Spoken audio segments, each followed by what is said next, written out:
বিশাল অঙ্কের খেলাপি ঋণের বোঝা বইতে পারছিল না দুর্বল এই 5টি ব্যাংক। একীভূত করে কিছুটা সরকারি খরচ দিয়ে একটু ঘুরে দাঁড়ানোর চেষ্টা।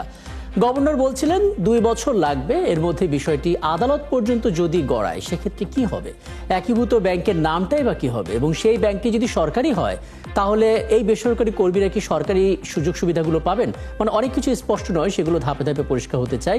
এবং বলে রাখি, ঠিক এই মুহূর্তে আমাদের সঙ্গে আছেন জগন্নাথ বিশ্ববিদ্যালয়ের অর্থনীতি বিভাগের অধ্যাপক তাবাসসুম জামান এবং আছেন ব্যাংকিং খাত বিশ্লেষক রাহেল আহমেদ। আপনার দুজনকেই স্বাগত জানাচ্ছি সংবাদযোগে, ধন্যবাদ জানাচ্ছি আমাকে সময়টা দেওয়ার জন্য। আমি অধ্যাপক তাবাসসুম জামান, আপনার কাছ থেকে একটা বিষয় একটু বুঝে নিতে চাই। মানে আমরা দেখছিলাম যেই 5টি ব্যাংকে একীভূত করা হলো, গভর্নর বলছিলেন এর পেছনে 35,000 কোটি টাকার মতো খরচ হবে এবং 20,000 কোটি টাকা সরকার নিজেই দেবে। কিন্তু মুশকিল হচ্ছে এই 5টা ব্যাংকের একসাথে হিসাব করলে খিলাপে ঋণের পরিমাণই দাঁড়াচ্ছে 2 লাখ কোটি টাকারও বেশি। মানে একীভূত করার পর নীতিগত পরিবর্তন না আসলে খুব কি লাভজনক পর্যায়ে কিছু হবে? কারণ একটা বিশাল অঙ্কের আমরা ঋণ দেখতে পাচ্ছি এখানে। জি, এখানে আপনাকে ধন্যবাদ দিচ্ছি। এখানে বাংলাদেশের যে অতীত অভিজ্ঞতা, সেখানে আমরা মার্জিং এর একটা মিক্স একটা রেকর্ড দেখতে পাই। সেটিকে আমরা বলবো যে মার্জিং করলেই যে ব্যাংকের যে ক্রাইসিস গুলো মিটিগেট করা যাবে সম্পূর্ণভাবে তা না। সেক্ষেত্রে আরো অনেক দিক বিবেচনা করতে হবে। যেখানে যখন মার্জিং হবে তখন আপনার দুটি ব্যাংকের যে লোকবল আছে তাদেরকে কিভাবে এখানে তাদেরকে লে অফ করা হবে কিনা বা তাদেরকে রিডিপ্লয় করা হবে কিনা, সেই জিনিসটি ম্যানেজমেন্টের যে দুর্বলতা ছিল সেটিকে ভীষণভাবে তদারকির ব্যাপার এখানে আছে। গভর্নেন্সের যে দুর্বলতা ছিল সেটার কারণেই কিন্তু এই ব্যাংকগুলোর এই লুজিং কনসার্ন।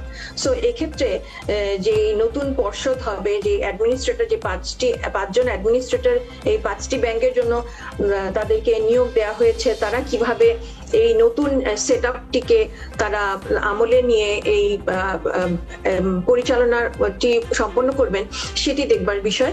আইটির ব্যাপারেও এখানে আইটির যে ইন্টিগ্রেশন, সেক্ষেত্রেও দেখা যাচ্ছে যে 5টি ব্যাংকের 5 ধরনের স্পিড আছে। যেমন আইটির ক্ষেত্রে অনেকের ব্যাকবোন অনেক পুয়ার, তো সেই ইন্টিগ্রেশনটা কিভাবে হবে। ইভেন কালচারাল যে ইন্টিগ্রেশনটা, এক এক ব্যাংকের ভ্যালুজ, তাদের অপারেশন, তাদের ইন্টিগ্রেশন ডিফারেন্ট, কাজে এই জিনিসগুলিকেও আমলে নিতে হবে। এবং যারা ডিফল্টার্স তাদেরকে যদি আইনের আওতায় এনে তাদেরকে ঠিক মতো সেগুলোকে ট্রায়াল না দেয়া হয় তাহলে এই প্রবলেমটা কিন্তু রয়ে যাবে। একটা ধারণা পেলাম আমি এক্ষেত্রে, একটু রাহেল আহমেদ আপনাকে যুক্ত করতে চাই। মানে একটা বক্তব্য আমরা শুনছিলাম যে গ্রাহকরা তারা তাদের টাকাটা ফেরত পাবে, 2 লাখ টাকা পর্যন্ত তারা সরাসরি পাবে, এরপর ধাপে ধাপে তারা পাবে। এবং অন্যদিকে যারা আসলে চাকরি করতেন এই সমস্ত ব্যাংকে তারাও চাকরি হারাবেন না, এটাও একটা কনফিডেন্সের জায়গা। কিন্তু মুশকিল হচ্ছে এই ব্যাংকে যারা বিনিয়োগকারী ছিলেন, যারা স্পন্সর ছিলেন, তারা একেবারে সরাসরি শূন্য। মানে এই ব্যাপারটা আসলে কিভাবে দেখছেন? ধন্যবাদ আমাকে সংযুক্ত করার জন্য। জিনিসটা আসলে যেটা হয়েছে যে ধরেন বিনিয়োগকারী বা স্পন্সরসদের কথা আপনি যখন বলছেন, এখন আমরা যতটুকু জানতে পেরেছি যে আজকের এই সমস্যার পেছনে কিন্তু স্পন্সরসদের যারা ছিলেন তাদের একটা অংশের অ্যাটলিস্ট একটা মুখ্য ভূমিকা আছে। বিকজ এখানে যে ধরনের তহবিল তছরূপ হয়েছে অথবা যেটা কথিত আছে বা যে অভিযোগগুলো এসছে যে ঋণের নামে টাকা বের করে নেওয়া হয়েছে, বেনামে ঋণের মাধ্যমে টাকা বের করে নেওয়া হয়েছে, এগুলোর মধ্যে স্পন্সরদের একটা অংশের হয়তো একটা মুখ্য ভূমিকা ছিল। তো সেই জায়গাটাতে তো সেই স্পন্সরদের জন্য আসলে খারাপ লাগবার কোনো কারণ নেই, মানে আমাদের সেটা নিয়ে চিন্তা করবার দরকার নেই। অন্য যারা স্পন্সর ছিলেন অথবা সাধারণ বিনিয়োগকারী, বিকজ এগুলো প্রত্যেকটি পুঁজিবাজারে নিবন্ধিত কোম্পানি, সেক্ষেত্রে সাধারণ বিনিয়োগকারীরা আছেন, তাদের যে বিনিয়োগের অর্থটা, সেই শেয়ার মূল্যটা যখন 0 হয়ে যাচ্ছে তখন তাদের জন্য এটা একটা বিরাট ধাক্কা। বাট এক্ষেত্রে অতীত অভিজ্ঞতা আছে আমাদের মাননীয় গভর্নর মহোদয়, ওনার বক্তব্যে আমি শুনছিলাম যে উনি ইবিএল এর কথা বলেছেন, যে বাংলাদেশে যখন বিসিসিআই থেকে ইবিএল এ কনভার্সন হয়েছিল তখন অনেক বিনিয়োগকারী, অনেক আমানতকারী এবং বিনিয়োগকারীদেরকে সেটাকে ইকুইটিতে কনভার্ট করে দেওয়া হয়েছিল এবং পরবর্তীতে এসে তারা লাভবানই হয়েছেন বরং। বাট এই পুরো জিনিসটা কিন্তু ডিপেন্ড করবে, আপা একটু আগে যে কথাটি বলছিলেন যে এই যে একটা জটিল প্রক্রিয়ার ভেতর দিয়ে আমাদেরকে যেতে হবে, এবং গভর্নর মহোদয় কিন্তু বলেছেন যে আগামী 2 বছর মিনিমাম যে এই পুরো প্রক্রিয়াটাকে বোঝবার জন্য বা কতখানি সার্থকভাবে সফলভাবে হচ্ছে সেটা বোঝবার জন্য লাগবে, সেইটা কিন্তু দেখার বিষয় হবে। কারণ এখানে কালচারাল, টেকনোলজি, বিজনেস মানে অ্যাপ্রোচ থেকে শুরু করে, এবং সবচেয়ে বড় একটা ব্যাপার যে মার্জার, তো ধরেন এটা নতুন কিছু না, পৃথিবীতে অহরহ মার্জার হচ্ছে, কিন্তু এইরকম একটা মার্জার যে 5টি দুর্বলতম আর্থিক প্রতিষ্ঠানকে একত্রিত করা হচ্ছে, যেখানে কোনটির ক্ষেত্রে 92% ঋণ হচ্ছে মন্দ ঋণ। এই জায়গাটাতে আমরা কিভাবে এই মন্দ ঋণকে বাংলাদেশের আমাদের যে বিচার ব্যবস্থা বা আমাদের যে আর্থিক বিচার আদালতের যে অর্থ ঋণ আদালতেরও যে ব্যবস্থা আছে, এখানে একটা স্পেশাল ট্রাইব্যুনাল করে আলাদা করে যদি একেবারে খুব কুইক রিকভারির কোনো কিছু না করা হয়, অ্যাসেট ম্যানেজমেন্ট কোম্পানি যদি আলাদা করে না করা হয়, এই ক্ষেত্রগুলোতে আপনি নতুন ব্যবসা কিভাবে করবে এই ব্যাংকগুলো, এগুলো দেখবার ব্যাপার আছে। আমি শিওর এটা আসলে সময় যত গড়াবে আমরা হয়তো একটু স্পষ্ট হব, কিন্তু একটা বিষয় আপনাকে মানে ধন্যবাদ জানাতে আমি বাধ্যই হচ্ছে, কারণ যেই পয়েন্টটাতে আমি আসতে চাইতাম সেখানে আপনি আমাকে নিয়ে এলেন। মানে আমরা যদি ধরে রাখি যে স্পন্সরগুলোর মধ্যে বা বিনিয়োগকারী যারা ছিল তাদের ভিতরে এসএলএম গ্রুপ ব্যাংকটাকে হয়তো ফাঁকা করে দিয়েছে, কিন্তু অন্যান্য অনেক প্রতিষ্ঠান তো রয়েছে যারা আসলে কোনো রকমের ভূমিকা পালন করেনি, তারা হয়তো সেই দায়টা নিতে হচ্ছে, তাদেরকে সে শূন্য হয়ে যেতে হচ্ছে। যদি তাদের মধ্যে কেউ কোম্পানি আইনে মামলা ঠুকে দেন, উচ্চ আদালত পর্যন্ত ব্যাপারটা গড়ায়, আদালত যদি সেটাকে আবার স্টে অর্ডার দিয়ে দেয়, তাহলে আসলে সমীকরণটা কি দাঁড়াবে? শুধু আপনার কাছে একটু জানতে চাই রাহেল আহমেদ। সমীকরণটা অনেক জটিল হবে। আমি আইন বিশেষজ্ঞ নই, তো সেই ব্যাপারে আইনি পরামর্শ বা আইনে দিকটা জানতে চাচ্ছি না, মানে এই যে প্ল্যানটা, মার্জারের যে প্ল্যানটা, সেটা তো ডেফিনেটলি আপনার প্রশ্নের উত্তর আমি বলবো যে সমীকরণটা আরো জটিল হবে, বিকজ এই জটিলতা এখন যত বাড়বে তত এই পুরো প্রক্রিয়াটির সফলতা বা সার্থকতা বিপন্ন হবে বা দেরিতে হবে। আমরা অলরেডি গত 14 মাসে দেখেছি যে খুব একটা লাভ কিন্তু হয়নি। গভর্নর মহোদয় নিজেও একটা কথা বলেছেন যে 14 মাস ধরে তো আমরা চেষ্টা করেছি, বা যে পর্ষদ ছিল তারাও চেষ্টা করেছে, দেখেছে, কিন্তু কোনো ধরনের উন্নতি আমরা দেখতে পাইনি। সো আগামী 6 মাস, 1 বছর, এবং আমাদের একটা জিনিসও মাথায় রাখতে হবে, আমি হয়তো একটু জিনিসটাকে ডাইগ্রেস করছি, সেটা হচ্ছে আগামী কয়েক মাসের মধ্যে একটি নির্বাচন হবে, তখন একটি রাজনৈতিক সরকার আসবে। সো সেই রাজনৈতিক সরকার আসবার পরে সেই সরকারের বা সেই সময়কার কি ধরনের অ্যাপ্রোচ থাকবে এই পুরো ব্যাপারটাকে নিয়ে, সেইটাও কিন্তু তখন আবার একটা ডিটারমিনিং ফ্যাক্টর হয়ে দাঁড়াবে। এই প্রত্যেকটা জিনিস আমাদেরকে মাথায় রেখে, আমি আবারও আসবো, আরো কয়েকটা পয়েন্ট আছে সেগুলো জানার চেষ্টা করবো। অধ্যাপক তাবাসসুজ্জামান, একটা বিষয় একটু বলবেন, মানে আমরা যদি দেখি যে 5টা ব্যাংক মিলে 2 লাখ কোটি টাকার উপরে খেলাপি ঋণ, তাহলে বোঝা যাচ্ছে যে নীতিগত একটা বড় ধরনের দুর্বলতার জায়গা এখানে ছিল। একটা ব্যাংক আসলে কোন ধরনের চাপে পড়লে এত লোন দিয়ে ফেলে সেটা হয়তো আমরা আগের এই হিসেবগুলো দেখলে বুঝতে পারি। পলিসিগত পরিবর্তন না আসলে যতই মার্চ করা হয়, সুফল কি মিলবে? কোন জায়গাটাতে গিয়ে আসলে কাজটা করতে হবে?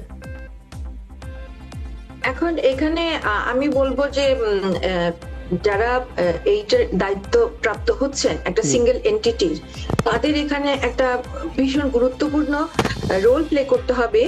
যে এই ক্ষেত্রে যেটি হয় যে যেহেতু এখানে 5টি লুজিং কনসার্ন একটা সিঙ্গেল এন্টিটিতে আসছে, এক্ষেত্রে যেটি হয় যে একটা ক্লায়েন্টসদের ভেতরে একটা নন রেশনাল একটা সাইকোলজিক্যাল বিহেভিয়ার কাজ করে। যেমন ডক্টর মনসুর আজকেও বলছিলেন যে আমরা প্রায়োরিটি বেসিসে যাদের খুব দরকার তাদেরকে আমরা এখন থেকেই ব্যাংক পারফর্ম করা শুরু করবে, তাদেরকে আমরা তাদের ডিপোজিট আবার উইথড্র করার সুবিধাটি দিতে পারি। কিন্তু এই ক্ষেত্রে যদি এই যেটি বললাম যে নন রেশনাল সাইকোলজিক্যাল যে আমাদের যে ফিলিংস গুলো কাজ করে, যেটা আমরা ইকোনমিক্সে বলি যে অ্যানিমাল স্পিরিট, একটা স্পার্ক অনেককেই প্রভাবিত করে। এইটি যখন রানিং শুরু হয়ে যাবে তখন সকলে যদি একসাথে গিয়ে এই ডিপোজিট উইথড্র করার মতো একটা প্রয়াস তৈরি করে, সেক্ষেত্রে কিন্তু একটা জটিল অবস্থা তৈরি হয়ে যেতে পারে। তো এই ক্ষেত্রে ব্যাংকের যে ডক্টর মনসুর বলেছেন যে এখন কিন্তু ব্যাংকিং খাতে নানান ধরনের রিফর্ম নিয়ে একটা পর্যায়ে গভর্নমেন্ট এসছে যাতে করে শঙ্কার জায়গাটি নেই, এবং তারা গত 12 মাসে কিন্তু 12 থেকে 15,000 কোটি টাকা এই লুজিং ব্যাংকগুলোকে দিয়েছে, এবং এখনো বাংলাদেশ ব্যাংকে পাইলাভ হয়েছে অনেক অ্যাপ্লিকেশন যে তারা আরো যাচ্ছে। সেক্ষেত্রে এটাই সমাধান ছিল, এটা একটা সাস্টেইনেবল সমাধান যে মার্জিং এ যাওয়া।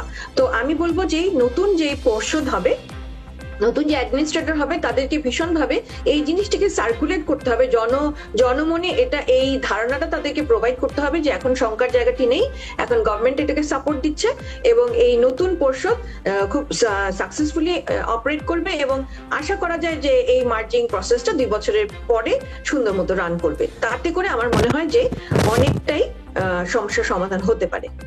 অবশ্যই, মানে গ্রাহকদের জন্য কেবল একটাই প্রত্যাশা যে তারা যেন তাদের আমানতটা আসলে ফেরত পায় এবং এর জন্য আসলে নীতিগত যা পরিবর্তন আনা দরকার সবকিছুর সাথে আসলে তাদের একটা প্রত্যাশা থাকবে, সেটাই স্বাভাবিক ব্যাপার।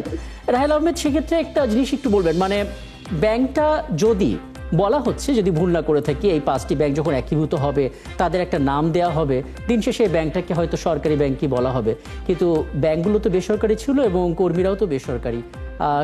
সাধারণত কি হয়, তারা কি সরকারি কর্মী তাদের মর্যাদাটা পায় বা তাদের সেই সুযোগ সুবিধাটা পায়? এটা একেবারে সাধারণ মানুষের জানতে চাওয়া। জি, এই ক্ষেত্রে আমি জাস্ট একটা, মানে আমাদের কয়েক বছর আগে আমরা দেখেছিলাম একটা প্রাইভেট ব্যাংক কিন্তু এরকম ভাবে গভর্নমেন্টের ব্যাংকগুলো শেয়ার হোল্ডিং বা ইনভেস্টমেন্ট বা ইকুইটি পাম্পিং এর মাধ্যমে ঘুরে দাঁড়ানোর চেষ্টা করা হয়েছিল। সেই ক্ষেত্রে ব্যাংকটি কিন্তু প্রাইভেট ব্যাংকই রয়ে গেছিল, যদিও মালিকানাতে সরকারি ব্যাংকগুলো এসেছিল। তো সেই জায়গাটাতে কিন্তু আমরা এই ধরনের কোনো ব্যত্যয় দেখিনি বা এরকম কোনো পরিবর্তন দেখিনি যে যারা ওই বেসরকারি ব্যাংকটিতে কাজ করতেন তারা সরকারি সুযোগ সুবিধা পাবেন বা সরকারি ব্যাংকের কর্মচারীদের সুযোগ সুবিধা পাবেন, সেরকম আমরা দেখিনি। তো এক্ষেত্রে আমি ওই এক্সাম্পল থেকেই এক্সপিরিয়েন্স ড্র করে আমার মনে হয় না যে এই ধরনের কোনো কিছু হবে। সময়তে হয়তো আমরা এটা দেখতে পাবো আস্তে আস্তে যে কি হয়। বাট এই জায়গাটাতে আমার একটাই আমার বারবার বলবার আছে, সেটা হচ্ছে যে যারা অ্যাডমিনিস্ট্রেটর হিসেবে আসছেন বা যারা পর্ষদে আসছেন এবং যারা সিনিয়র ম্যানেজমেন্টে যারা থাকবেন, ওনাদের হাতে কিন্তু পুরো ড্রাইভিং হুইলটা থাকবে এই পুরো ব্যাংকটাকে ঘোরানোর জন্য, এবং এইটা একটা বিশাল ধরনের একটা যজ্ঞের কাজ হবে। এইটার জন্য কিন্তু একদম স্পেসিফিক এক্সপিরিয়েন্সের দরকার আছে। এই জায়গাটাতে বিশ্বের অন্যান্য জায়গায় কিন্তু যখন কাজ হয়েছে তখন কিন্তু রেগুলেটর সরাসরি নিজে এসে বসে এই কাজটা করেনি। তারা either they have hired expertise from outside management consultancy company থেকে, অথবা যারা ব্যাংকিং ব্যবস্থার মধ্যেই যাদের এই ধরনের অভিজ্ঞতা আছে এন্ড এভরিথিং, কমার্শিয়াল ব্যাংকার হিসেবে তাদেরকে নিয়ে কিন্তু কাজটা হয়েছে।